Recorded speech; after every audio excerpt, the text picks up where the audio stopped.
Hi guys, welcome back to another set of early River Valley civilization notes. Today we are going to focus on our third ERVC, and that is China. But before we jump in, let's review our essential questions for these notes. So we've talked about 1 and 2. How did the Neolithic Revolution contribute to the rise of the ERVCs? And with learning how to farm, people started settling down and building up cities. And with cities, you needed lots of new systems. You also had more time that you weren't spending hunting and gathering, so there was an increase in things like art and science. And we're getting close to talking about some law codes, so we'll keep number 3 in the back of our minds. But let's go ahead and jump into our notes on China. Very much like India, China was led by many dynasties that were the political leaders. So remember to review our vocab word. A dynasty is a line of rulers from the same family. So one ruler and then their son becomes the next ruler and then the next. So Chinese history is all about dynasties, and there are a lot of them. We're just going to touch on some of the big ones. So some of the early dynasties in Chinese history were the Shang dynasty, first and foremost. And the Shang were mainly farmers.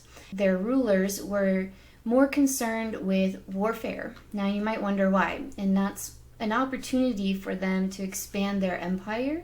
So warfare was actually, it used to be seen as a good thing because it was a way for an empire to grow, for a country or a civilization at this point to gain lots of goods and resources quickly. So they do this successfully. They build up their territory. So they start needing to split that territory up into smaller pieces, because the larger your empire is, the harder it is to keep track of everything going on within it. And so what they did was they broke it down into smaller pieces. And then for each piece, which was they called provinces, so one piece was a province, each province had a different person in charge. And these guys were warlords. So they were, military focused leaders, political leaders. The Shang dynasty was also the dynasty in China that mastered the art of bronze casting. And this was used a lot in art and creation of new tools and pieces with this new material that had just been discovered. Then we get to the Zhou dynasty, or Zhao, and don't worry if you can't pronounce it, just fake it till you make it, it's okay. So the Zhao dynasty is famous because it is the longest lasting dynasty in Chinese history. And during this dynasty, what was really emphasized was something called the mandate of heaven. And this is a very important vocabulary term for you to remember. This is going to come up multiple times throughout our class. So the mandate of heaven, let's break it down. Okay, first I want you to think of what a mandate is.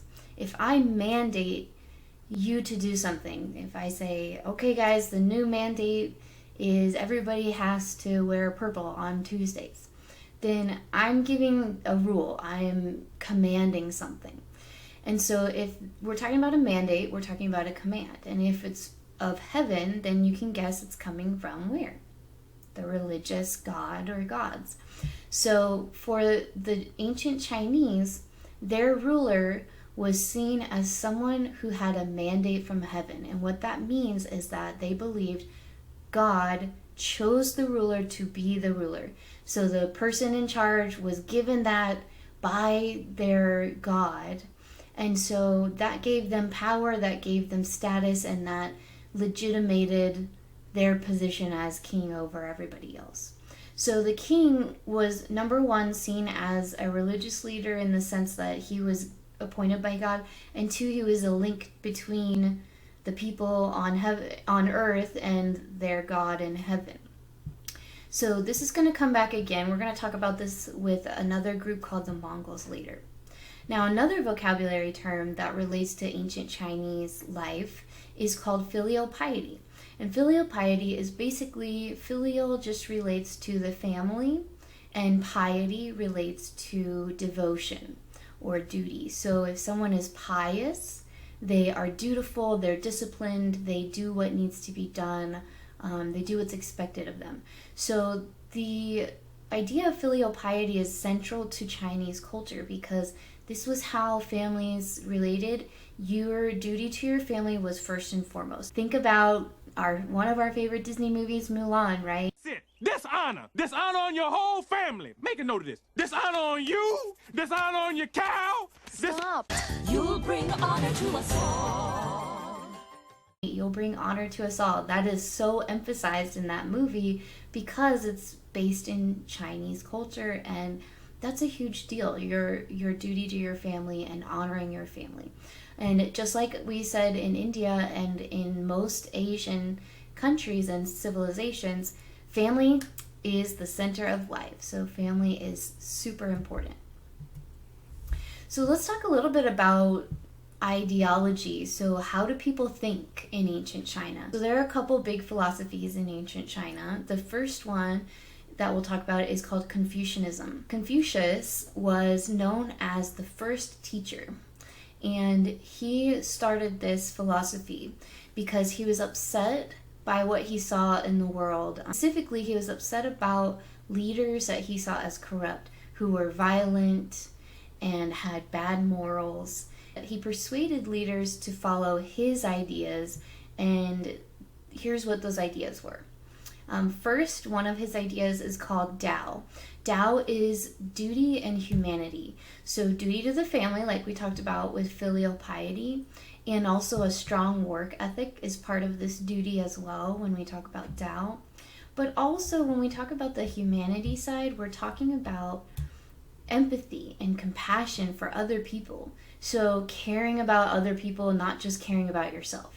So these are two big ideas in Confucianism that are emphasized, and this is what Confucius was hoping that Chinese leaders would follow. So then an offshoot of that is Taoism, and these ideas come from a man named Lao Tzu.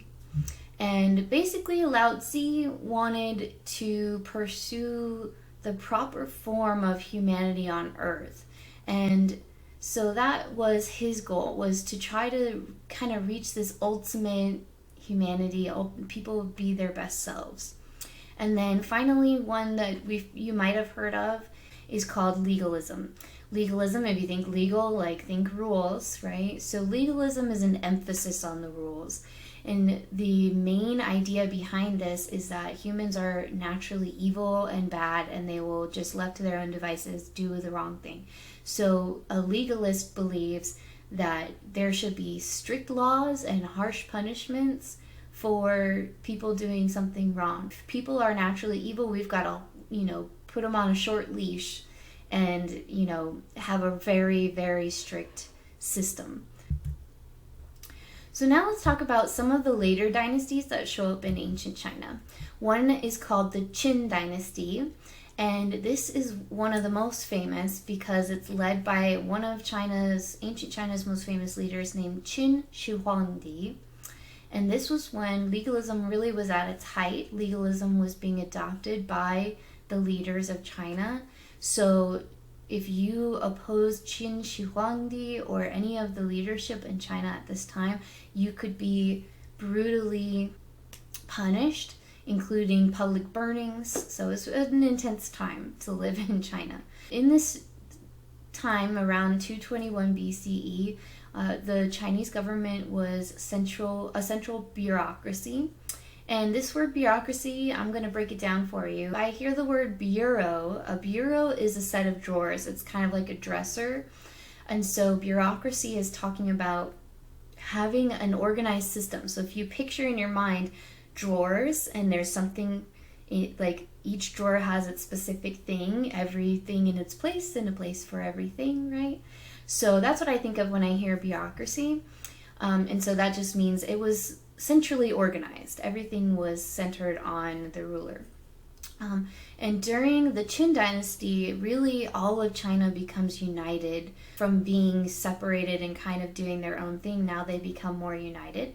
And one of the big things that happens that you've probably seen and heard of is this is when the Great Wall of China was built. And it was built to protect China from outside invasions by nomads. And we'll talk more about that later because you're going to hear about some of those nomadic groups. Another famous dynasty later is the Han Dynasty. And the Han Dynasty followed Confucian principle, government that's not so strict, but it's based on merit instead of birth. And what we mean by that, if you merit something, it means you earned it. It means you deserved it because you did a good job or you qualified for it. And so to contrast from birth, instead of, being born to the right high family, you just are qualified, you're educated in whatever it is, whatever your job is. So a much better system probably, right? Also during the Han Dynasty, the Chinese population significantly increased very quickly, and it remains one of the most populated places on earth right now. And this was a very prosperous dynasty. They did a lot of good things, and it seemed to work, right? And part of that, if you think, okay, they believe that God appointed their ruler. So if things are going well, then they must think, okay, this is a good ruler, right? Because everything's hunky-dory, everything's going well. And one of the great things about their leaders during this time is they were very open-minded. They let peasants get out of this system where they were kind of trapped. They freed a lot of peasants that were being forced to farm for other people.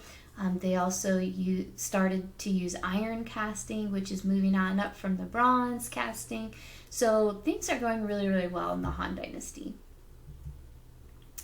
One of the most important things to remember about ancient China, and this will come up again and again throughout our class, is that one of the biggest exports from China was silk.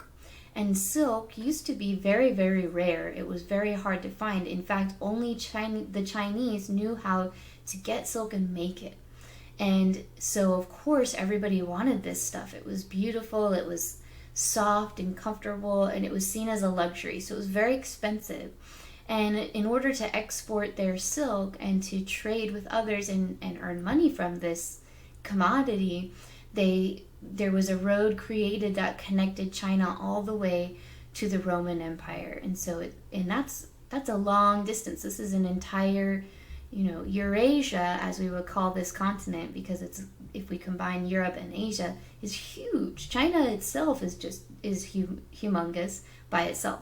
So to have a trade route that went all the way from China to Rome was huge. And this is going to change the world forever, because these groups that used to not interact much at all, especially from Europe to Asia, suddenly they're trading goods, they're trading ideas, right? So goods and people and animals aren't the only things that move along a trade route. The ideas, the religions that are being discussed along the way, and religious texts that are being brought are going to spread ideas and ways of life and philosophies as well. And another thing to keep in mind that will come up again later is that, disease can travel quickly along a trade route like this as well. So a lot can happen when you have such an extensive trade route. So because of this kind of trade, new civilizations are going to participate in what we call cultural diffusion. And that's the movement of these goods, ideas, technology, etc. from one place to another. All right, and that's all we have for ancient China.